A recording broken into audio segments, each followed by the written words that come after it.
Sehat, alhamdulillah. Pakai ini ya kan? Pakai apa? Ya, pakai. Ya, pakai. Buat ngecas nggak? Ya, enggak cukup kalau tidak jas.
Assalamualaikum warahmatullahi wabarakatuh.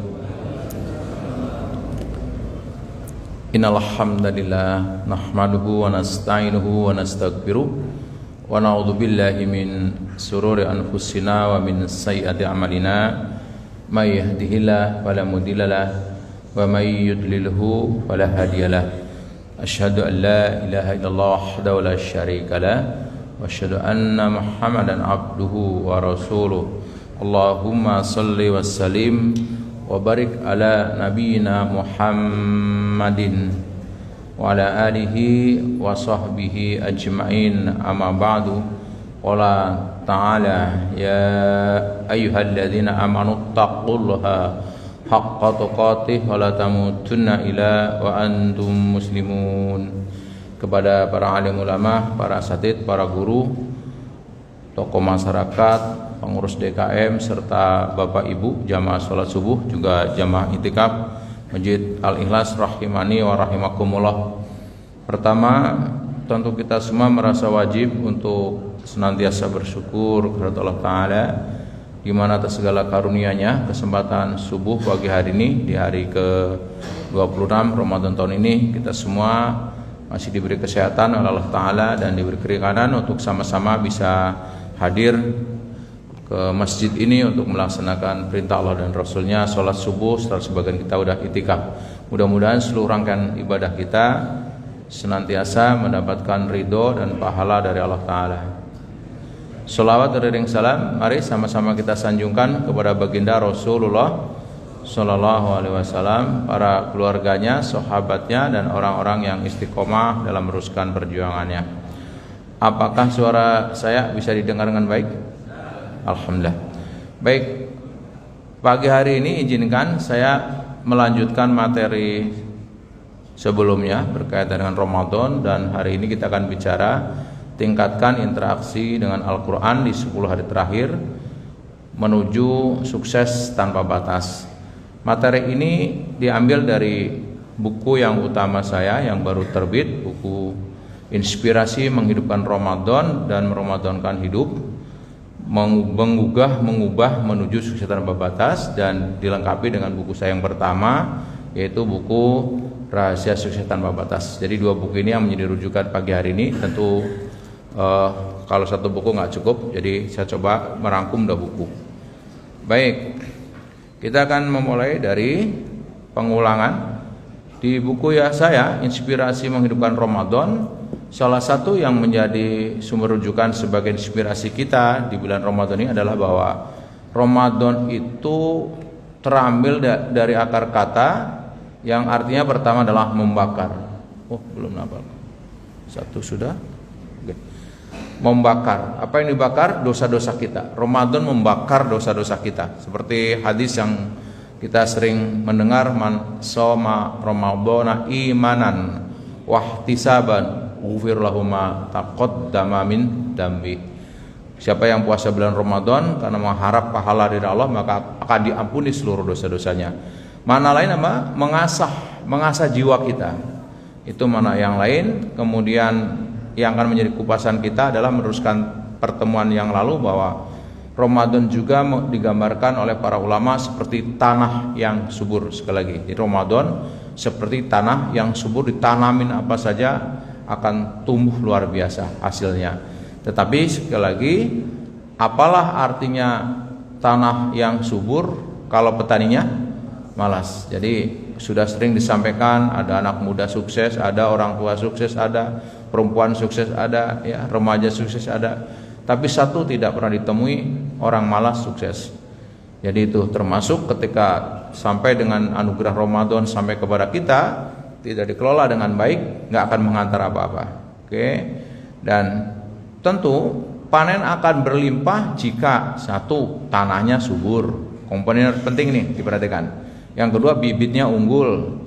Ketiga, petaninya profesional. Tiga ini jadi harus dikelola dengan baik. Ya, jangan sampai tanah yang subur tidak dikelola dengan baik, tumbuhnya ilalang, dan membuang ilalang masalah. Sama orang yang sampai di Ramadan, keluar dari Ramadan dosanya tidak diampuni, ditenggelamkan ke dalam dasar api neraka, kan gitu kata Rasul dalam beberapa hadisnya ya. Baik, saya akan memulai. Nah, di buku ini 5 langkah inspirasi menghidupkan Ramadan dan meramadankan hidup sebetulnya mengupas 5 langkah untuk meraih kemuliaan dalam tanda petik kesuburan Ramadan. Langkah yang pertama adalah mujahadah, sungguh-sungguh. Yang kedua muahadah, berjanji, ya, membuat target amalan Ramadan. Ketiga muaqabah, berani memberi sanksi diri kalau kita nggak mencapai target. Keempat muraqabah, merasa diawasi, dan yang kelima muhasabah, introspeksi diri. Pagi hari ini kita melanjutkan pertemuan yang lalu sedikit di muhasabah dulu. Kita akan bicara tentang mujahadah. Mujahadah sungguh-sungguh dengan 5 siap. Yang pertama, mau 1 bulan Ramadan apalagi di 10 hari terakhir, kita harus siap ilmu, al-idad al-fikr. Jadi bayangkan seorang petani ngelola tanah subur itu tidak dengan ilmu, bisa dibayangkan kayak apa. Dia tidak bisa mengelola, tidak maksimal. Tentu kita di sini kepencet. Nah, jadi pertama siap ilmu. Yang iktikaf ya terus tambah ilmu. Makanya betul di tengah kegiatan iktikaf ada kesempatan teman-teman yang berbagi, mengingatkan kita. Di samping siap ilmu, al-idat al-ruh, siap hati. Ingat, iktikaf kita, puasa kita harus karena Allah Ta'ala. Yang kedua, dalam rangka melapangkan dadang kita, membeningkan hati kita. Hati yang harus dikelola. Yang ketiga, siap fisik, al-idat al-jasad. Bayangkannya Bapak Ibu, sebagian kita harus iktikaf di sini. Kalau kayak saya mengambil hadis kata Rasulullah SAW, orang yang keluar memenuhi kebutuhan orang lain itu lebih baik daripada orang yang iktikaf di Masjid Nabawi 1 bulan. Nah, dasar itu untuk memberi. Sebetulnya kalau boleh menurut ego saya lebih suka kayak Bapak iktikaf, tapi apa boleh buat.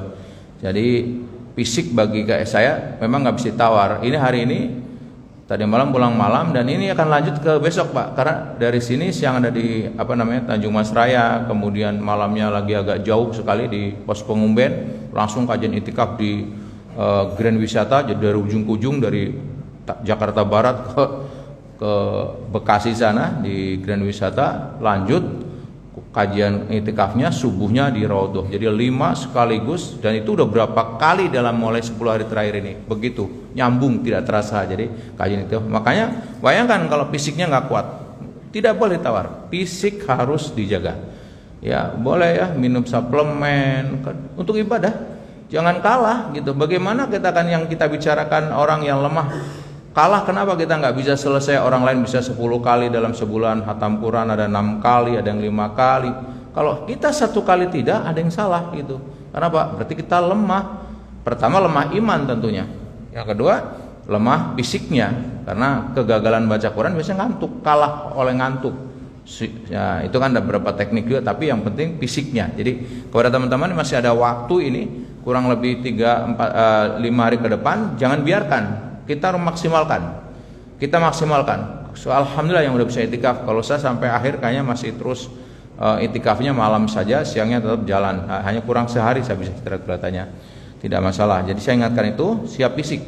Yang keempat, al-idat al-mal, siap harta. Ini masa-masa panen yang luar biasa, sedekah yang paling bagus di bulan Ramadan. Pertama untuk pembiayaan kita, jangan sampai Bapak itikaf di sini yang di rumah komplain ya, kekurangan. Tidak, cukupi semua kalau semampu kita. Intinya jangan menganggap remeh. Yang di sini untuk banyak sedekah. Ya, sedekah kalau kita mampu. Terus yang kelima, siap action atau al-idat al-amal. Nah, programnya jelas, masuk di masjid itu ngapain kita? Dari mulai bangun tadi, ya mulai, kemudian sholat subuh. Tentunya di tengah itu ada pengajuan proposal dalam tanda petik berdoa kepada Allah, kemudian sholat subuh, kajian nanti mau ngapain. Oh, jangan tanpa program, Bapak bisa kecuri, bisa tidur terus, apa main HP terus, ngobrol terus. Karena apa? Tidak punya program gitu ya. Tapi kajiannya bukan kali ini. Ini insya Allah nanti momen lain ya. Karena buku ini sebetulnya dikupas dari awal Ramadan, tengah Ramadan dan selesai Ramadan, karena menghidupkan Ramadan ada di sini ya. Jadi menghidupkan Ramadan dan meramadankan hidup. Cuma ini terbitnya agak terlambat hari ini, jadi ini baru beberapa hari yang seharusnya sebelum Ramadan. Baik, saya akan lanjutkan ya. Yuk ulang. Izinkan saya menyampaikan ayat ini yang berulang kali, tapi hari coba saya akan mencoba sama-sama kita melihat dari bahasa membumi bahasa kita. Ya, mudah-mudahan ada hidayah buat kita semua. Mari kita dengarkan ya. A'udzubillahi minasyaitonirrajim. Ya ayyuhalladzina amanu kutiba alaikumusyamu kama kutiba alal ladzina min qablikum la'alakum tattaqun. Hai orang-orang yang beriman, diwajibkan atas kamu berpuasa sebagaimana diwajibkan atas orang-orang sebelum kamu agar kamu bertakwa. Saya akan menggarisbawahi kata-kata agar kamu bertakwa. Jadi kalau saya boleh mengatakan puncak kesuburan Ramadan adalah kita menjadi takwa, menjadi orang bertakwa. Lalu kalau kita sudah sampai di takwa, apa yang kita peroleh? Ini yang menarik. Ya. Kenapa dua buku ini? Ya, kalau nulis buku tidak ada pernah sempurna, Pak. Makanya begitu ganti cetak baru, ya pasti ada revisi. Begitulah ilmu yang tidak pernah habis ya.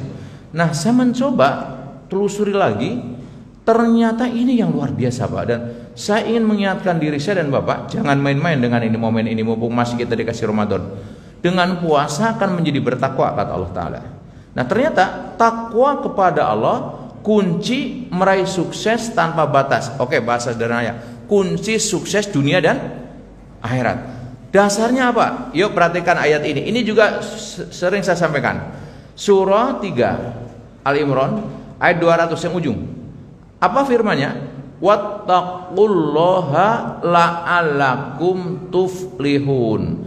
Dan bertakwalah kepada Allah supaya kamu beruntung. Biasa banget kan? Bertakwalah kepada Allah supaya kamu beruntung. Pernah nggak kita menelisik apa itu arti beruntung?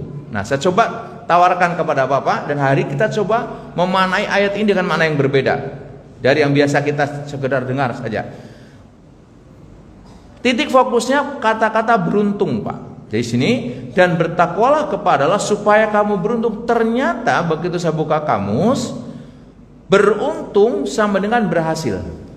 Bahasa kita nih, bahasa Indonesia yang hari-hari kita. Beruntung sama dengan berhasil, sama dengan sukses, sama dengan bisa meraih apa yang kamu ingini.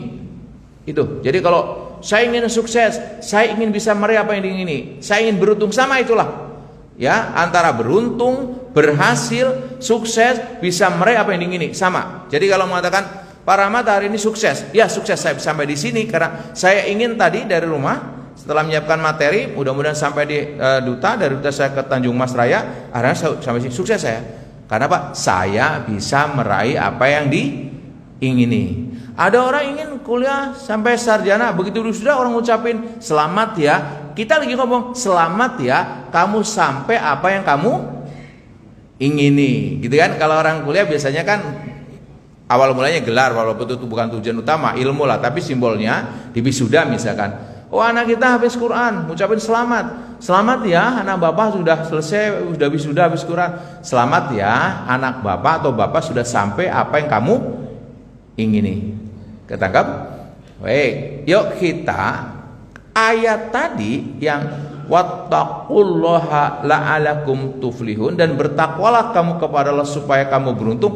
Kata beruntung diganti berhasil, sukses, bisa meraih apa yang diingini. Coba dengan penuh perasaan, sehingga siapa tahu kita memotivasi, saya mau bertakwa karena saya mau beruntung. Saya mau bertakwa karena saya ingin meraih apa yang saya ingini, ingin surga, ingin dunia akhirat sukses. Mari kita lihat. Nih, pelan aja Pak. Jadi ini sebenarnya materi yang lalu, tapi saya coba ulang sebelum ada yang di dalam pada kesempatan hari ini ya. Nanti Bapak bisa baca di dua buku ini ya. Lebih baik Bapak memiliki dua buku karena biar saling melengkapi. Ya, udah disediakan di luar sana. Karena saya tidak tahu kalau pintunya pindah di sini. Kalau nggak salah supir saya naruhnya di situ. Silakan aja diambil. Yang mau ganti uang cetak silakan, nggak juga nggak apa-apa. Ya, tapi kalau yang belum cukup saya cuma bawa 2 dus, Bapak WA ke saya nanti dikirim atau ditaruh di sini. Karena ini bulan baik. Yang mau korban untuk ganti ongkos silahkan, tidak nggak apa-apa. Berapa kalau mau ganti misalkan ya berapa aja sebetulnya, tidak ada batasan. Mau ngasih 52 boleh, 102 boleh, ngasih 10.000 boleh, nggak ada batasan lah. Pokoknya sekarang jangan fokusnya kepada buku, nggak usah. Fokusnya bagaimana kita dengan melalui mendengar atau membaca turun hidayah. Itu menurut saya. Coba kita terjemahkan. Dan bertakwalah kepada Allah supaya kamu beruntung. Ganti kata beruntung dengan berhasil. Dan bertakwalah kepada Allah supaya kamu berhasil. Oke? Ganti kata beruntung dan sukses. Dan bertakwalah kepada Allah supaya kamu sukses. Oke? Ganti kata beruntung dengan kata supaya kamu meraih apa yang kamu ingini. Dan bertakwalah kepada Allah supaya kamu bisa meraih apa yang kamu ingini. Oke? Ini Quran kan luar biasa Pak. Diterjemahkan model mana aja jadi. Ini karena saya dimotivasi coba mentelisik. Saya nggak ngurangin arti Pak, karena tetap aja tuflihun kan. Tapi tuflihun ketika diterjemahkan ke dalam bahasa kita kurang lebih beruntung kan. Beruntung itu kan yang mampu diterjemahkan oleh kita, mungkin lebih dari itu menurut Allah itu. Itu hanya mampu satu ungkapan bahasa yang terbatas kata-kata kita Pak. Padahal lebih dari itu pasti kan. Nah, kata beruntung kalau kita kemudian terjemahkan ke bahasa lain kurang lebih, ada orang Jawa, Bapak pernah kata bejo. Mohon saya tidak terlalu paham, tapi kurang tahu maknanya. Kalau bejo itu sesuatu, bukan kalau orang bejo. Bejo dia kan. Enggak benar enggak ini? Saya ngomong benar enggak ini yang orang Jawa? Betul ya? Berarti boleh dong. Dan bertakwalah kepada supaya kamu bejo. Loh ini kan bahasa kita, jadi silakan aja kan. Ya tentu enggak ada yang lebih tepat Allah yang tahu gitu kan. Ini hanya kurang lebih membumikan bahasa yang enggak mungkin kita bisa kecuali yang mampu kita ungkapkan dengan bahasa kita. Oke, coba ulangi kata-kata pertama. Dan bertakwalah kepada Allah supaya kamu beruntung. Yang kedua, dan bertakwalah kepada Allah supaya kamu berhasil.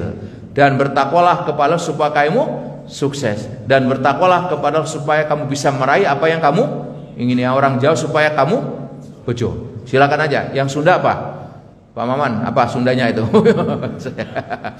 Silakan aja lah. Pokoknya ini adalah bahasa yang kurang lebih ada sensasi di hati. Yes, saya mau bertakwa. Nah, saya sekarang ikutin bahasa saya. Karena beruntung sama dengan berhasil, sama dengan sukses, sama dengan bisa meraih apa yang kamu ingini. Pertanyaan kemudian, kurang lebih apa yang diingini? Kalau dengan takwa kamu bisa meraih apa yang kamu ingini, pertanyaannya kurang lebih apa yang kamu ingini? Kan gitu ya pertanyaannya. Nah, yang diingini itu banyak, tapi kalau bisa kita rangkum, ini kalau kita bisa rangkum Pak, coba saya akan bertanya, kira-kira ada nggak sih orang yang diingini, saya ingin menjadi pemalas, ada nggak? Nggak ada. Saya ingin menjadi orang miskin, ada? Nggak ada Pak. Insya Allah keinginan sama secara fitrah orang itu apa? Ya bagi kita orang beriman ingin amal ibadahnya diterima. Buktinya Pak, di habis sholat witir biasanya ada doa sebagian musola atau masjid, Allahumma Rabbana taqabbal minna sholatana wasiyah mana. Artinya dia berdoa semoga amal diterima. Itu keinginan kita gitu kan. Kan sia-sia kita ibadah nggak diterima. Tentu keinginan. Yang kedua, ingin dapat banyak ilmu bermanfaat. Ingin rezekinya mengalir deras tanpa disangka-sangka. Ingin setiap problem selalu ada di luar, ingin seluruh urusan dimudahkan, ingin hidupnya diberkahi, ingin dosa-dosanya diampuni, ingin pahala dilipat gandakan, ingin mati masuk surga. Betul nggak? Sepakat dulu. Betul nggak ini? Betul. Oke, kalau betul saya akan teruskan. Tadi kan gini, bertakwalah kepada Allah supaya kamu beruntung. Beruntung sama dengan bisa meraih apa yang kamu ingini, katakanlah sukses, berhasil itu sesenada lah, itu kan hanya bahasa ya. Lalu pertanyaan kita, apa yang kamu ingini? Kurang lebih ini, kurang lebih, bisa lebih banyak, bisa sedikit, pokoknya nggak jauh dari inilah. Yang pasti semua orang yang dimudahkan urusannya. Nah, jawabannya kalau dia apa yang kamu ingini, sudah tadi ingin diamali terima, rezeki dan sebagainya. Kemudian dengan takwa ternyata kamu akan mendapatkan apa yang kamu ingini, sukses dunia dan akhirat. Ya, saya nggak akan urai satu-satu, nanti Bapak bisa dibaca di buku. Sekarang saya kasih ayatnya saja. Sebagian misalkan orang bertakwa akan diterima amal ibadahnya. Hanya orang bertakwa yang diterima amal ibadahnya. Al-Maidah 27. Nanti Bapak lihat di rumah. Yang kedua, hanya orang bertakwa yang diberi ilmu yang luar biasa oleh Allah Subhanahu wa taala. Surah 2 Al-Baqarah 282. Wattaqullah wa yu'allimukumullah wallahu bikulli syai'in alim. Dan bertakwalah kamu kepada Allah, Allah akan mengajari kamu ilmu. Takwa. Maka tidak heran, Pak. Di pertemuan yang lalu ada namanya Bisma di Kudus, umurnya baru 10 tahun udah hafal Quran 30 juz, hafal kitab Bulughul Maram, kitab Alfiyah, Duratun Nasim. Ini nggak masuk akal di kita. Tapi itulah ketakwaan. Dengan takwa dikasih itu makna 10 tahun, bagaimana kita bisa membayangkan menghafal segitu banyak kitab gitu ya? Karena dengan takwaan itu, Pak. Contoh lagi zaman dulu banget ya, Bill Gates pernah mengatakan kita mestinya berterima kasih kepada Al-Khwarizmi. Kenapa? Al-Khwarizmi yang menemukan angka 0, menemukan angka 1, menemukan matematika. Tanpa ditemukan angka 1 tidak ada program komputer. Karena program komputer dibuat dengan angka biner, itu angka 0, angka 1. Bayangkan aja, di saat Romawi bikin angka 1 garis 1, angka 2 garis 2 gitu. Bapak mungkin kalau sampai 10 masih gampang kan? Masih bisa angka 10. Kalau 750, udah pening juga kan. Kalau 7 triliun gimana? Kalau 271 triliun gimana angka Romawinya? Wah, itu ya. Di saat Romawi bikin angka-angka seperti itu, Islam sudah menemukan matematika, Pak. Dan di buku yang pertama ini, ya sebagian mungkin udah punya, bisa dilihat tuh. Dari penemuan kedokteran, ortopedi, sampai penemuan pesawat terbang, gravitasi, Muslim semua, Pak. Subhanallah, Pak, karena takwanya. Oke, itu sudah. Nanti kali baca aja. Yang ketiga, orang bertakwa diberi jalan keluar setiap problem dan diberi rezeki dari arah tidak disangka-sangka. Ini hanya ayat sangat populer ya, surah At-Tolak ayat 2 masuk ke 3. Wa may yattaqillaha yaj'alahu makhraja wa yarzuqhu min haitsu la yahtasib. Barang siapa bertakwa kepada Allah, Allah akan selalu kasih jalan keluar dari setiap problem dan Allah kasih rezeki dari arah tidak disangka-sangka. Kuncinya takwa betul-betul. Apalagi misalkan orang bertakwa dimudahkan dari urusannya, At-Tolak ayat 4. Orang bertakwa diberkahkan hidupnya, Al-A'raf 96. Orang bertakwa dihapus dosa dan lipat gandakan pahala, At-Tolak ayat 5. Orang-orang bertakwa mati masuk surga. Ya, Al-Imran 133 yang sering kita dengar bersama-sama Imam membaca, itu menjadi ayat yang sangat populer. Wasari'u ila magfiratim mir rabbikum wa jannatin ardhas samawati wal ardh wa iddat lil muttaqin. Dan bersegeralah kamu kepada ampunan Tuhanmu dan kepada surga yang luasnya seluas langit dan bumi, yang disediakan untuk siapa? Orang bertakwa. Oke, ketangkap sekarang? Setuju? Saya ulangi ya, saya belum melanjut. Allah merintahkan kepada kita berpuasa ternyata agar menjadi bertakwa. Dengan bertakwa kita akan memegang kunci sukses dunia dan akhirat. Karena dengan bertakwa kita akan beruntung. Kan itu ya? Beruntung sama dengan berhasil, sama dengan bejo, sama dengan bisa meraih apa yang kamu ingini. Lalu apa yang kamu ingini gitu kan? Ini tadi sudah. Betulkah dengan takwa bisa meraih apa yang kami dijauh sama Allah Ta'ala? Oke, saya lanjutkan sampai di sini. Oke, nanti bisa dibaca di bukunya. Nah, lalu sering muncul begini, Pak, sebelah saya katanya tadi orang bertakwa bisa meraih yang diingini, sukses dunia dan akhirat. Tetangga saya itu kayak apa itu solehnya, Pak? Berangkat malam tahajud, siang duha gitu kan. Tapi puasanya Senin Kamis, tapi hidupnya Senin Kamis. Gimana apa ini gitu kan? Terus atau mungkin kita bertanya, Pak, sebelah saya boro-boro bertakwa, agamanya nggak jelas, tapi suksesnya luar biasa. Katanya tadi yang bertakwa yang bisa meraih sukses dunia dan akhirat. Ini harus di disclaimer, harus di-clearkan dalam pikiran kita. Saya akan mencoba menjawab. Ini kan di buku saya diurai ada takwa khusus, ada takwa umum bahasa saya ya. untuk mendisklaimer jangan sampai kita tergoda gitu. Oh, seakan-akan nggak bener dong Al-Quran. Bukan Al-Quran yang nggak benar, kitanya nggak beres gitu kan. Oke, kalau Bapak cari definisi takwa, ini saya ambil. Takwa yaitu memelihara diri dari siksa Allah dengan mengikuti segala perintahnya dan menjauhi segala larangannya. Tidak cukup diartikan takut. Ini ada, saya ambil biar semua bisa ngelihat, nggak usah kitab-kitab yang besar. Kalau Bapak pulang haji, kan dikasih hadiah Quran tuh, masing-masing Quran terjemahan. Bapak buka di Quran, catatan kaki nomor 12, terjemahan Quran surat Al-Baqarah ayat 2. Ada Al-Baqarah, dzalikal kitabul la raiba fi hudalil muttaqin. Ada catatan itu, terjemahan nomor 12. Baca tuh catatan kaki di bawah, ini yang maksudnya. Ya. Quran Khadim Al-Haramain Asyarifain, ya, pelayan dua tanah suci. Ini biasanya kalau pulang haji kita dapat Quran terjemahan. Buka saja itu terjemahan. Artinya dari mana Pak Rahmat ngambil definisi takwa? Dari situlah biar gampang. Definisi takwa di kitab-kitab banyak, tapi yang kurang lebih mudah dilihat oleh kita ini, yaitu apa? Takwa yaitu memelihara diri dari siksa Allah dan dengan mengikuti segala perintahnya dan menjauhi segala larangannya. Nah, ini yang mungkin perlu kita ingat. Kalau tadi ada perdebatan tetangga sebelah, jangankan takwa, agamanya nggak jelas sukses, sebelah takwanya menurut kita luar biasa, tapi hidupnya susah gitu kan? Begini keterangannya. Muhammad Abduh, ulama Mesir ya, ketika mengartikan takwa seperti memelihara diri dari siksa Allah dengan mengikuti segala perintahnya dan menjauhi segala larangannya, mengatakan termasuk hukum alam atau sunatullah.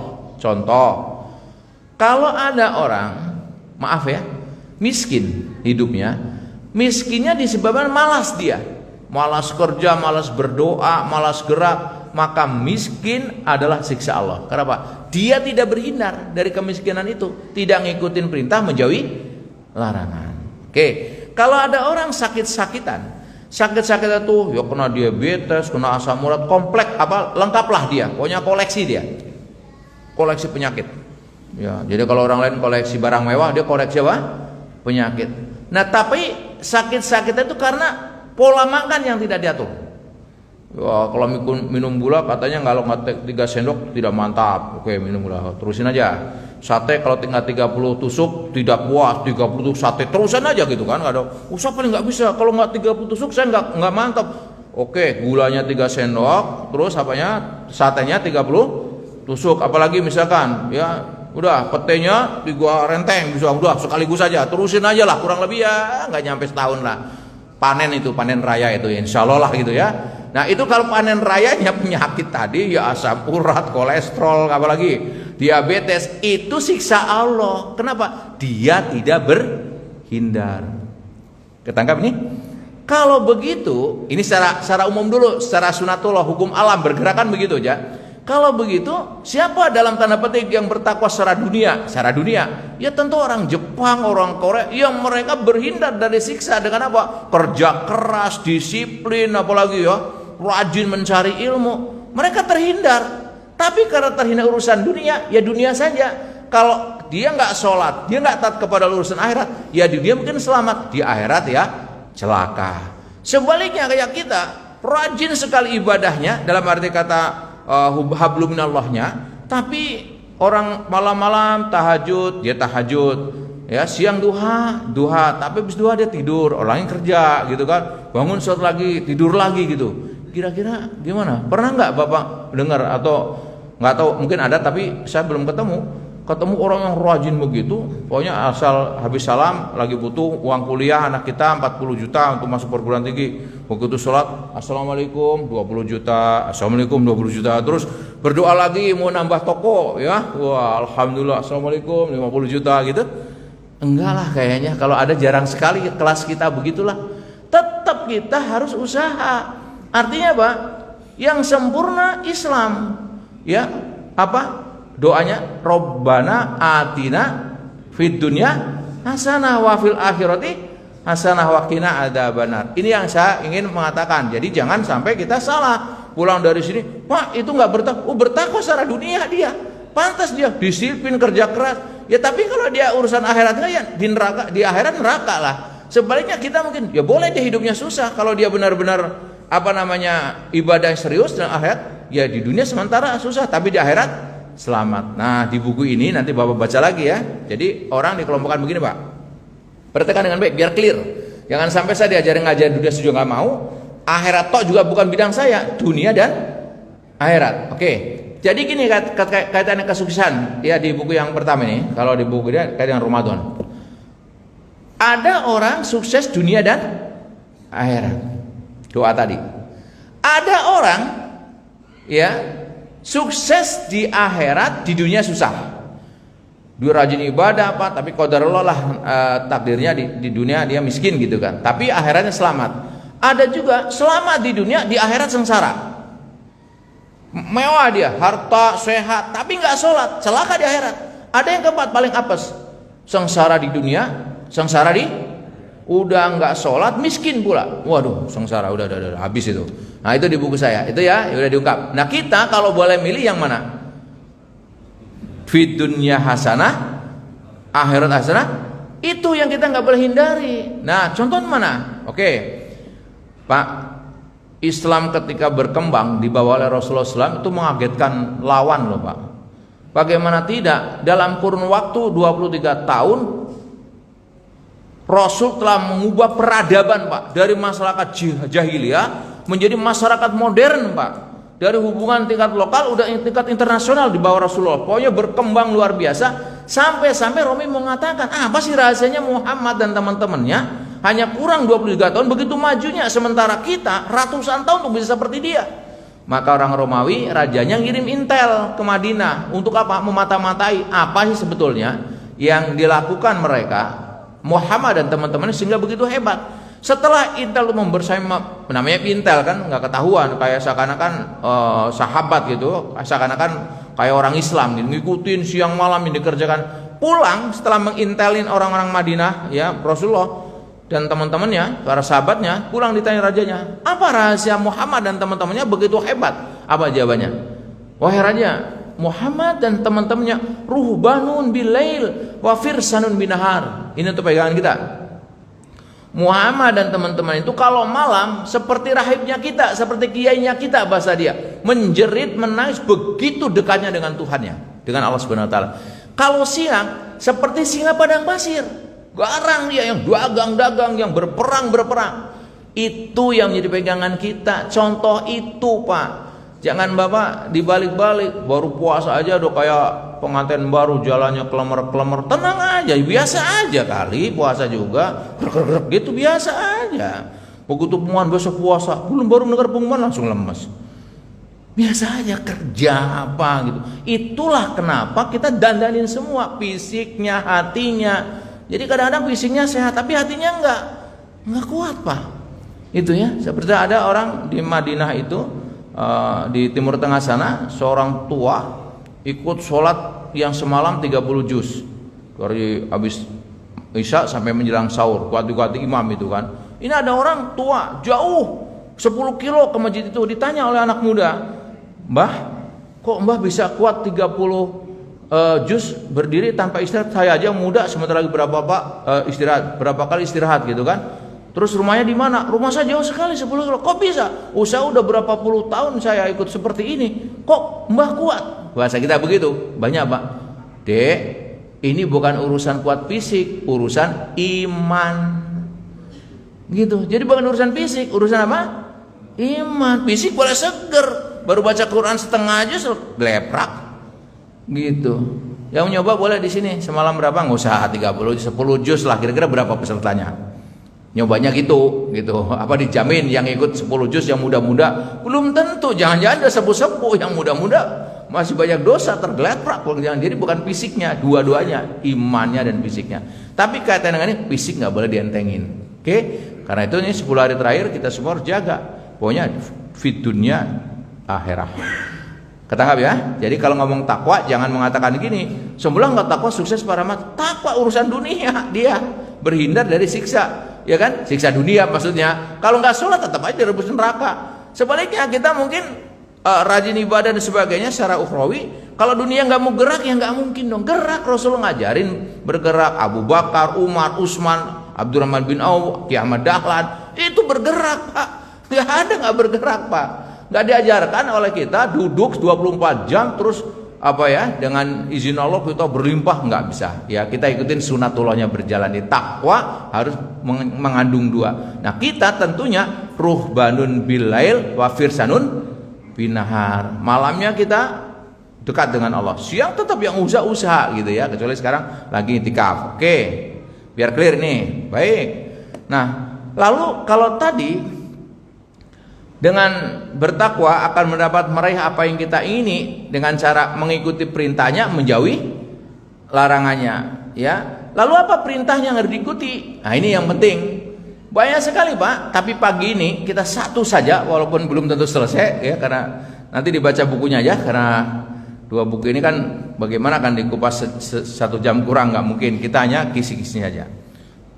Yang pertama, pahami betul.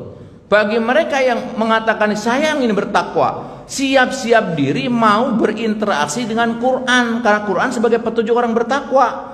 Sama dengan bapak mau jadi anaknya mau jadi dokter, pasti bapak mencari fakultas kedokteran. Sebelumnya anak jurusan IPA, nggak mungkin anak jurusan bahasa masuk fakultas kedokteran. Kira-kira persentase diterima berapa persen kalau SMA-nya jurusan bahasa sastra misalkan, bahasa lah.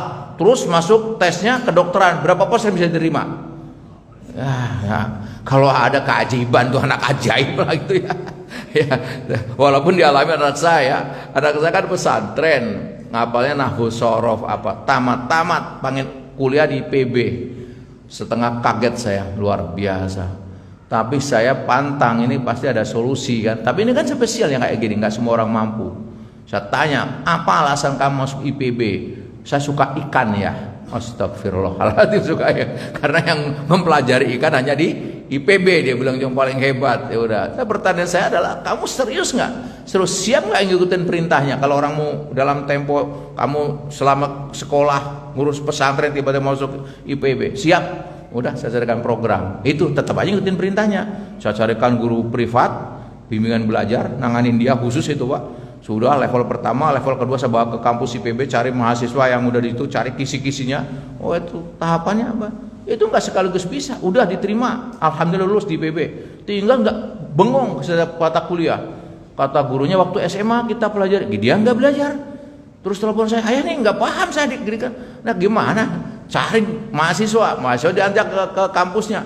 Mas temenin saya materi kuliah ini, saya ajarin gitu, privat lagi sama mahasiswa senior itu. Oke, diajarin, akhirnya lulus juga Pak. Artinya tetap aja ngikutin perintah. Nah kalau kita mau bertakwa, apa perintah yang diikutin pertama? Pegangannya Quran, petunjuknya Quran. Nah itu. Yang kedua, beriman kepada yang gaib, menegakkan sholat, bersedekah dalam keadaan lapang dan sempit, pandai menahan marah, mudah memaafkan, sedikit tidur di waktu malam, di sepertiga malam baik istighfar. Tuh ciri yang lain. Hari satu aja deh. Satu kenang-kenangan kita itikaf, pulang rubah di sini. Saya berharap, terutama untuk saya. Yuk Ramadan ini bicara ini, karena ini kan buku ini untuk pegangan lah. Kalau mau Ramadan untuk pegangan orang lain ajar fikihnya, saya motivasinya buku ini bisa. Iya, karena ini nggak mungkin nih beda sekali. Sekarang saya ambil satu Pak. Al-Quran sebagai petunjuknya. Bapak lihat. Dzalikal kitabula raiba fi hudalil muttaqin. Bapak renungkan, saya akan bacakan ini dengan pelan-pelan Pak. Siapa tahu tergetar hati kita. Kitab Al-Quran ini tidak ada keraguan padanya, petunjuk bagi mereka yang bertakwa. Bayangkan Pak, Quran mengawali firman-Nya di Al-Baqarah itu, buku ini kitab tidak ada keraguan Pak. Oke. Dalam berbagai kisah, salah satu kisah yang saya lewatin ini kan tidak 100% tepat tapi paling enggak mendekati. Jadi ketika saya di Belgia, saya berkesempatan diminta mengajar seorang mu'alaf yang udah 12 tahun atau 10 tahun. Selesai dia udah ganti-ganti guru, terus mengatakan saya kayaknya nggak mungkin bisa Mr. Rahmat, Pak Rahmat gitu kan. Dengan saya insya Allah bisa Mr. Bagaimana bisa? Ya tergantung keseriusan Bapak, saya bilang gitu kan. Saya membawa Bapak 4 jam bisa baca Quran, metodik otak kanan itu ya. Oke, kalau gitu Bapak berdiri saja, saya terangkan presentasi gitu. Terakhirnya setuju dan alhamdulillah kurang dari 2 jam bisa baca ayat ini. Dzalikal kitabula raiba fi hudalil muttaqin, kurang dari 2 jam. Ada peluk saya, Pak Rahmat bukan tamu saya tapi saudara saya. Ya alhamdulillah benar-benar menjadi ikatan luar biasa. Nah setelah udah akrab baru dia cerita tentang siapa dia dan sebagainya. Awal mula dia udah nggak cerita, hanya fokus bagaimana pengen baca Quran. Ternyata dia pegawai sipir Pak, jadi penjaga rumah tahanan. Ceritalah tentang tahanan di sana. Kalau tahanan masuk itu disiapkan buku-buku ternyata di tahanan di sana di Eropa itu. Mereka suruh baca. Nah menariknya dalam kisah lain ini ya, dari kisah lain ada seorang narapidana masuk rak ini udah rusak, udah banyak dibaca orang ini. Ada rak itu masih bagus-bagus bukunya. Ternyata raknya orang Islam, karena mungkin jarang orang Islam yang masuk penjara di sana mungkin gitu, karena kan minoritas kita kan. Nah dia penasaran apa sih buku ini, diambil, nggak taunya diambil pas Quran Pak. Pas Quran dibuka ayat ini, terjemahan bahasa Inggrisnya kalau di bahasa Indonesia kan keluar lebih begini, buku ini tidak ada keraguan di dalamnya, petunjuk bagi mereka yang bertakwa. Mendengar kata Quran ini, buku ini tidak ada keraguan, langsung gemetar dia. Kalau kitab ini, buku ini tidak ada keraguan, yang menulis sempurna dia, maha sempurna, masuk Islam dia. Bayangkan Pak, tidak ada keraguan. Ini penting buat kita Pak.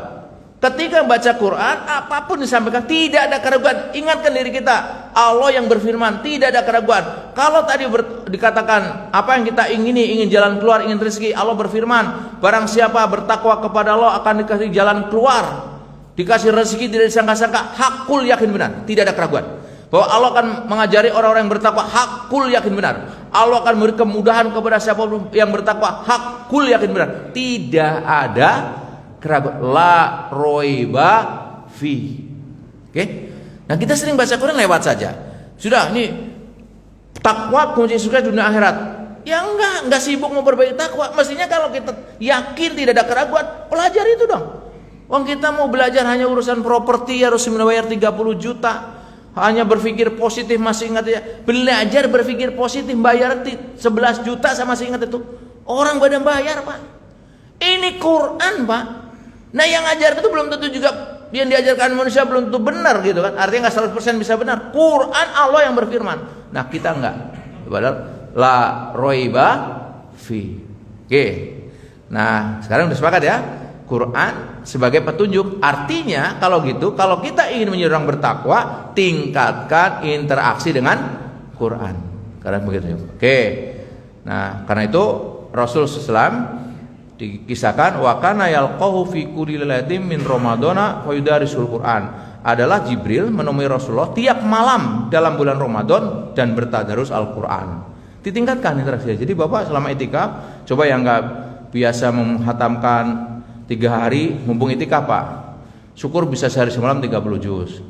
Kalau enggak ya sehari 10 juz. Kalau enggak ya 5 juz. Kalau enggak ya 1 juz. Kalau enggak pulang aja Pak. Masa di masjid enggak bisa 7 juz ya kan? Ya bisa lah Pak, baca qul huwallahu ahad 3 kali kan sama dengan ya gitu ya. Masih ada alasan lah begitu ya. Enggak Pak, jangan pulang Pak. Saya bercanda Pak. Oke.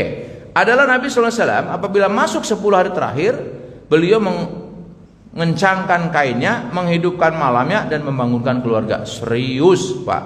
Ini di 10 hari terakhir kita ya, termasuk tadi, oke. Karena Rasulullah yazdahidu fil ashri ma la yazdahidu fi ghariha. Adalah Rasul SAW bersungguh-sungguh beribadah apabila telah masuk malam 10 terakhir yang tidak pernah beliau lakukan pada malam-malam lainnya. Jadi wajar Bapak sekarang di sini ya bukan pindah tidur Pak. Di sini memang mau ibadah gitu ya, walaupun tidur di sini insya Allah beribadah lah ya, kalau tidur diniatin biar sholat malam, jangan banyak-banyak juga. Oke. Nah coba lihat seperti apa orang-orang setelah Rasul. Selain sahabat Nabi, banyak para ulama yang mewarisi sifat-sifat para sahabat. Mereka pun terkenal sangat akrab dengan Al-Quran. Salah satunya adalah Imam Syafi'i. Imam Syafi'i disebutkan dalam berbagai riwayat bahwa ia menghatamkan Quran di bulan Ramadan 60 kali Pak. Selama Ramadan. Bapak udah berapa kali? 6. Alhamdulillah. Apa baru 6 juz? Innalillah gitu. Gitu ya. Oke. Abu Bakar bin Ayasi, diriwayatkan Abu Bakar bin Ayasi diketahui selama sekitar 40 tahun menghatamkan Quran setiap malam sekali selama 40 tahun Pak. Suatu hari saat Abu Bakar bin Ayasi menjelang wafat, datanglah saudarinya Abu Bakar bin Ayyasi pun menyaksikan saudarinya yang menangis dan berkata, apa yang membuat engkau menangis? Jadi dia mau meninggal, ya datang mungkin adiknya lah, ya kemudian melihat kakaknya sakaratul maut, tangis dia sadar, enggak, kenapa, apa yang kok membuat kamu menangis? Ya kemudian beliau mengatakan, ya lihatlah sudut kamar ini, sesungguhnya saudaramu ini telah menghatamkan Quran di sudut kamar ini sebanyak 18.000 kali khatam. Satu, subhanallah ya. Oke, satu lagi, saya ingin motivasi diri saya. Abdullah bin Idris dari Hasan bin An-Qazi, ia bertutur, ketika kematian mendatangin Abdullah bin Idris, maka putrinya pun menangis. Kalau tadi adiknya, ini putrinya, anak perempuannya. Maka dia pun berkata, wahai putriku, jangan menangis. Sungguh aku, ayahmu, telah menghatamkan Quran di rumah ini 4.000 kali. Bapak udah berapa kali? Ya dicatat mulai hari ini ya. Pak supir saya mendengar berita ini dari beberapa tahun yang lalu. Kemarin cerita saya udah ratusan Pak. Hatam Quran catat. Sambil nunggu saya Pak, hatam Quran minimal sebulan sekali, dia bisa 2 kali dia dicatatin. Udah banyak itu, masya Allah. Kalau saya terus terang termasuk yang tidak mencatat. Supir saya rajin mencatat. Apa? Hanya cerita kepada saya, ternyata memotivasi Pak Ustadz. Saya semangat Pak. Ya ada kisah-kisah begini penting. Ayo catat, biar kita malu. Masa baru one day one juz seneng banget, ya tingkatkan ya. Ini udah bagus one day one juz, sehari 1 juz. Coba kalau lihat begini ya, kalau 1 hari 1 juz, sebulan berapa kali? Sekali, sebulan, setahun 12, udah lumayan. Intinya baca lah gitu ya. Syukur, ini hanya motivasi buat kita. Ya jangan sampai enggak. Baik. Nah, karena itu yang hadir hari ini, yuk tingkatkan interaksinya. Kan kalau diurut begini Pak, ada orang yang belum bisa baca Quran, nggak usah kecil hati, belajar aja, tingkatkan interaksinya, cari guru. Nggak usah malu, udah tua nggak ada malu lah. Ya, mumpung Ramadan cari di sini aja. Ayo Pak, saya mau latihan setoran Pak. Terima kasih. Yang udah bisa ngajarin. Yang sudah bisa tapi jarang baca, ada nggak? Sudah bisa membaca tapi jarang baca, ada nggak? Ada tapi nggak banyak lah, paling 1, 2, 3, 4 gitu ya. Oke. Nah yang begini yang baca sekarang, mumpung ini tingkatkan gitu. Sudah sering baca tapi nggak baca terjemahnya, baca terjemahnya biar tahu isinya. Sudah baca terjemah tapi buru-buru nggak mentadaburi sekarang mumpung lagi itikaf, gitu kan? Sudah mentadaburi tapi tidak mengamalkan, latihan amalkan. Bapak kenapa kalau ke masjid pakaian rapi? Quran yang menyuruh. Kenapa Bapak misalkan ya harus kerja keras? Quran yang menyuruh. Itu jadi Quran, ladas Quran mulai begitu gitu kan. Dan terakhir apa? Mengajarkannya. Oke, saya kasih tahu rahasia pagi ini. Apa rahasianya? Lihat, berinteraksi dengan Al-Quran berarti sedang berinteraksi dengan mukjizat terbesar Rasulullah. Sekecil apapun berinteraksi dengan mukjizat pasti kebagian. Kalau di bawah ini di materi teruskan, ada seorang mahasiswa ngambil ke fakultas kedokteran di Timur Tengah. Menjelang di ujian kedokteran akhir, dia juga di Qur'annya lagi menjelang ujian juga, dia milih setoran Qur'annya kepada syekhnya. Teman-teman yang bilang, oh, kita sewa kamar hotel, antum gimana, ini kan capek-capek kuliah 4 tahun tinggal. Oh enggak, saya Quran dulu deh nanti setelah belajar Quran.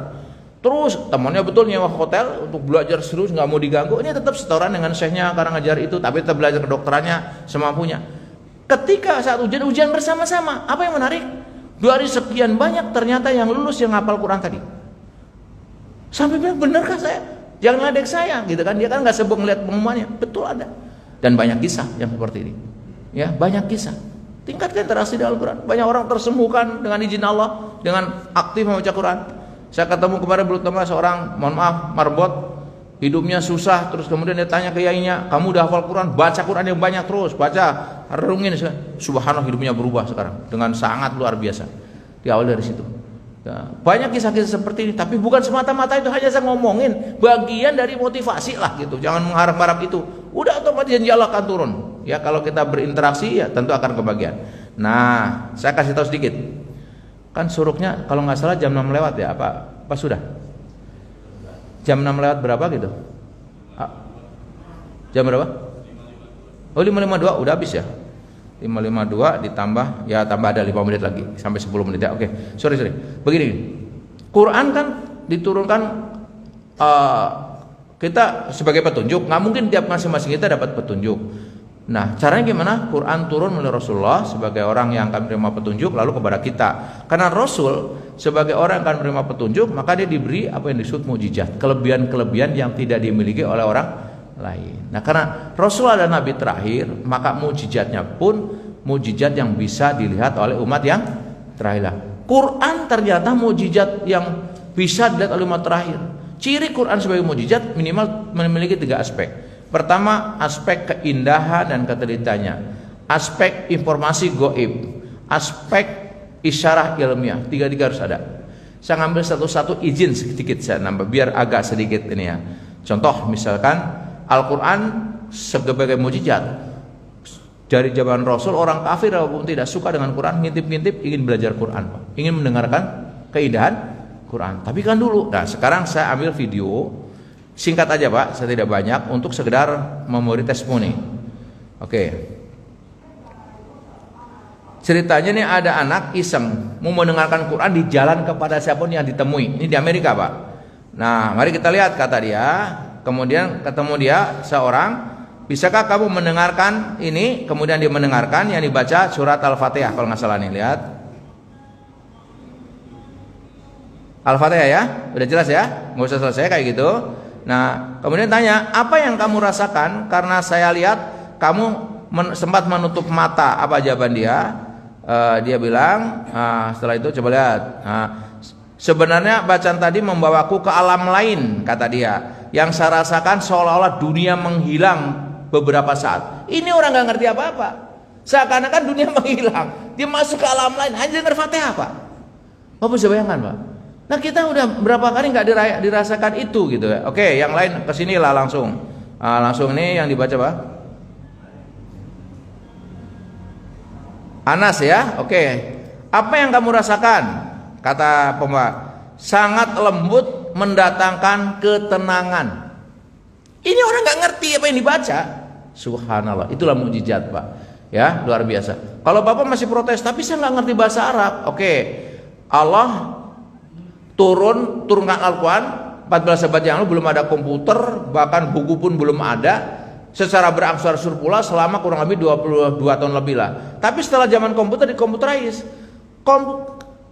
Al-Quran memiliki keseimbangan antara jumlah bilangan kata dengan antonim lawan kata. Ada keindahan lawan katanya. Contoh, kalau dalam Al-Quran kata hayah yang artinya hidup, itu jumlahnya sama dengan maut, karena lawan kata hidup adalah mati. Lawan kata selalu sama. Cari kata hidup 145, kata mati 145. Contohnya anaf manfaat, lawannya al-mudarat.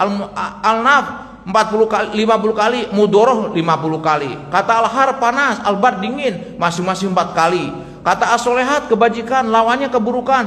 As-sayiat, as-solehat, masing-masing 17 kali, dan lain sebagainya. Ini banyak sekali, Pak. Nanti bisa Bapak dibaca di buku saya yang pertama ya, sebagian ada di sana. Ini banyak sekali, Pak. Saya nggak mungkin, pagi ini juga waktu terbatas. Saya ingin mengingatkan ada satu keseimbangan khusus. Misalkan dalam Al-Quran dicari kata yaum yang artinya hari, ditemukan ada 365 jumlah hari dalam satu tahun. Ketika dalam jamak ayam atau yamaini ada 30 yang menggambarkan dalam satu bulan ada 30 hari. Ketika kata syahr dicari ada 12 kali yang menunjukkan satu tahun 12 bulan dan sebagainya. Ini tidak mungkin kalau itu bukan mukjizatnya. Kalau orang buat itu bisa nggak karu-karuan, Pak. Saya jangankan mikirin lawan kata begitu bisa selesai buku aja udah alhamdulillah, Pak. Boro-boro Pak mikirin begitu bisa gelo duluan, Pak. Sulit, nggak mungkin itu luar biasa. Yang kedua aspek informasi gaib, mungkin Bapak ingat bagaimana kisahnya Fir'aun dalam surah Yunus. Ya, saya baca kisahnya dikit. Ini terjemahan surah Yunus dari ayat 90 sampai 92. Dan kami memungkinkan Bani Israel melintasi laut, lalu mereka diikuti oleh Fir'aun dan bala tentaranya karena hendak menganiaya dan menindas mereka. Hingga bila Fir'aun itu telah hampir tenggelam, berkatalah dia, saya percaya bahwa tidak ada Tuhan melainkan Tuhan yang diberi Bani Israel, dan saya termasuk orang-orang yang berserah diri. Fir'aun menjelang tenggelam tobat, Pak. Syahadat ya. Soleh ya. Fir'aun soleh, tapi terlambat. Jadi nyawa sudah mau lepas baru Coba saya ajak Fir'aun, saya percaya tidak ada Tuhan melainkan Tuhan yang dipercaya oleh Musa, Bani Israel. Syahadat dia. Tapi karena terlambat, apa kata Allah? Apakah sekarang kamu baru percaya? Kalau bahasa kita, kemarin kemana aja? Gitu kan? Nah, padahal sesungguhnya kamu telah durhaka sejak dahulu, gitu kan? Dan kamu termasuk orang-orang yang berbuat kerusakan. Nah, terus muncul ayat ini yang tadi disampaikan. Maka pada hari ini, fal yauma nunajjika bi badanika litakuna liman khalfaka ayah. Ya, maka pada hari ini kami selamatkan badanmu, Fir'aun, supaya kamu dapat menjadi pelajaran bagi jamaah Masjid Al-Ikhlas Duta Indah. Jadi diselamatkan Fir'aun agar menjadi pelajaran. Pertanyaannya, apakah ketika Rasul menerima wahyu, Rasul sudah traveling ke Mesir melihat jasadnya Fir'aun? Apakah ketika sampai Abu Bakar sudah melihat jasadnya Fir'aun? Enggak ada. Baru sampai tahun 1896. Jadi Fir'aun tenggelam, kan Fir'aun sejaman Nabi Musa, itu kurang lebih tahun 1200 sebelum Masehi. Baru temukan jasadnya Fir'aun itu tahun 1900-an lah, 1890. Artinya ada kurun waktu 1200 ditambah dengan 1900, 3100 tahun berita goib dan akhirnya nyata. Artinya kalau Allah bicara tentang goib yang masa lalu, berarti yang akan datang masa goib pasti benar. Kalau mengatakan bahwa Allah akan beri rezeki yang tidak sangka-sangka, pasti benar. Bahwa nanti di akhirat kalau orang yang tidak sholat akan direbus api neraka, pasti benar. Itu pelajaran yang bisa diambil. Ini kebanyakan kisahnya banyak tentang apa tadi, informasi gaib. Yang satu lagi tentang isyarat ilmiah. Jadi waktu saya pernah diskusi waktu di Belgia tentang kulit manusia. Jadi ini saya ambil aja contohnya. Ada Profesor Dr. Teja Tadasan, Ketua Jurusan Anatomi di Universitas Chiang Mai, masuk Islam karena membaca surah An-Nisa ayat 56. Surahnya berbunyi gini, terjemahnya. Sesungguhnya orang-orang yang kafir kepada ayat-ayat kami, kelak akan kami masukkan mereka ke dalam neraka. Setiap kali kulit mereka hangus, kami ganti kulit mereka dengan kulit yang lain. Hanya mendengar kalau kulit mereka hangus diganti kulit yang lain, masuk Islam dia. Kenapa? Dia mempelajari kulit. Bagi yang belajar bekam, insya Allah belajar ini. Kulit lapis 3, kalau lapis pertama terbakar sakit, masih sakit. Lapis kedua terbakar masih sakit. Kalau lapis ketiga terbakar habis, udah nggak sakit. Kenapa? Sarafnya udah nggak ada. Nah, alhamdulillah Pak, kalau habis kulit diganti kulit baru. Bayangkan kalau nggak ada ayat ini, maka apa yang terjadi? Orang kafir mengatakan nggak apa-apa saya masuk neraka, toh kalau udah terbakar habis saya tidak sakit. Allah jawab, bikin kulit baru. Ya, tidak percaya nanti dibakar sampai lapis ketiga. Ya, kalau saya sudah percaya. Oke, intinya apa? Bahwa inilah yang disebut bahwa Quran mengandung istilah ilmiah. Jadi sekali lagi di sini katakan bahwa Quran sebagai mukjizat mengandung 3 aspek: aspek ketelitian atau keindahan, aspek informasi ghaib, dan istilah ilmiah. Artinya pulang dari sini pegang Quran dengan penuh rasa. Ya Allah, ini mukjizat. Coba saya bayangkan, kalau saya bawa tongkat Musa, Bapak ingin megang nggak? Saya bawa tongkat Musa yang ada mukjizat bisa membelah lautan, Bapak ingin megang nggak? Kenapa? Karena mukjizat kan? Nggak usah tongkat Musa, udah susah nyarinya. Ini Quran mukjizat Pak. Pegang dengan erat-erat. Jadi kalau megang Quran itu jangan rasakan ini mukjizat, ya Allah. Semoga saya dapat kebagian mukjizatnya. Baca, saya lagi baca mukjizat itu. Jadi ini oleh-oleh pada kesempatan ini. Kepada teman-teman yang ingin mendapatkan buku ini, mudah-mudahan masih ada. Bapak keluar ke sana, di ujung sana ada, ambil saja. Ini ada 2 buku, silakan. Ada 2 dus, masing-masing 50 buku ya yang mendapatkan. Kalau ingin mengganti ongkos cetak ya taruh aja di situ ya. Misalkan 200.000 ya boleh lah, mau ngasih berapa. Itu tidak ada batasan buat saya karena insya Allah semuanya manfaat. Uang dari Bapak mudah-mudahan bisa manfaat untuk cetak kembali. Kalau kebetulan tidak ngasih juga nggak apa-apa, asal diambil, dibawa, dibaca syaratnya biar ada tambah ilmu. Itu saja pesan saya. Diambil tapi dibaca, jangan nggak dibaca, sayang gitu loh maksudnya. Sayang udah cetak habis bagus. Di luar sana Pak, kan saya tidak tahu ada di sini. Kalau cukup alhamdulillah, kalau nggak nanti tinggal koreksi dengan panitia, insya Allah saya akan bagikan. Baik, saya akhiri materi ini. Mohon maaf kalau ada yang benar ini datangnya dari Allah Ta'ala. Kalau ada yang salah dari saya pribadi, ambil yang dari Allah Ta'ala. Selamat melaksanakan ibadah i'tikaf. Semoga Bapak sehat, berkah sampai akhir Ramadan, dan mudah-mudahan Allah terima amal ibadah Ramadan kita dan ibadah kita yang lainnya Pak ya. Dan semoga kita mendapatkan gelar muttaqin, yang dengan itu kita akan meraih apapun yang kita inginkan dengan izin Allah Ta'ala. Untuk nambah berkah majelis ini, kita tutup majelis ini dengan doa kafur majlis. Subhanakallahumma wa bihamdika asyhadu an la ilaha illa anta astaghfiruka wa atubu ilaik. Lebih dan kurangnya saya mohon maaf. Assalamualaikum warahmatullahi wabarakatuh.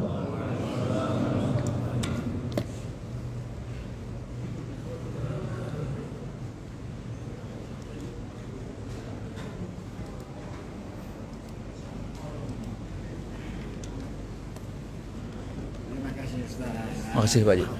Pak, makasih Pak Haji. Makasih Pak Roka ya. Gimana? Atur nuhun. Misalnya, konfirmasi. Ya, Ini bisa kan nanti ya. jemaah kita ngambil, tapi kan belum siap. Oh ya, oh ya, nggak Nanti apa-apa. bisa Ya. bisa nanti Oh ya, nggak apa-apa. bisa saya koordinir atau yang bersangkutan langsung. Boleh, makasih, nggak apa-apa. Makasih aja.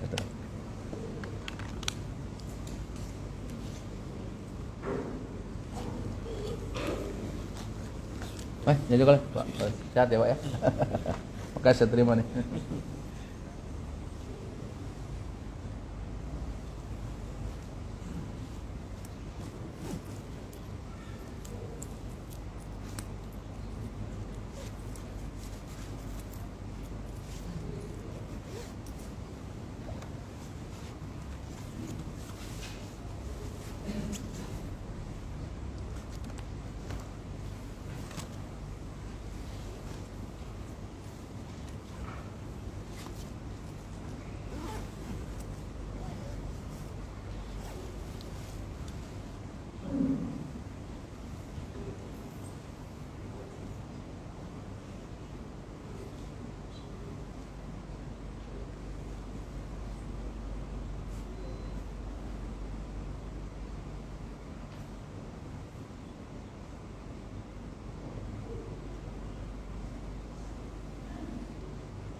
Assalamualaikum warahmatullahi wabarakatuh.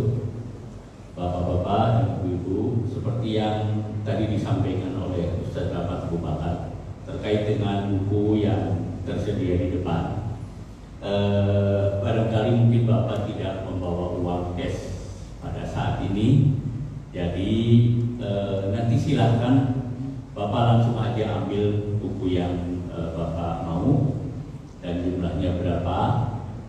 Nanti bisa langsung ditransfer ke rekening atas nama Ustadz atau Anaha di sana, atau Bapak ambil nanti uangnya bisa belakangan, bisa lewat kita nanti dikoordinir, atau mau langsung sekalian diinikan oleh Bapak juga nggak apa-apa. Artinya kami siap untuk mengkoordinir keperluan-keperluan tersebut. Demikian.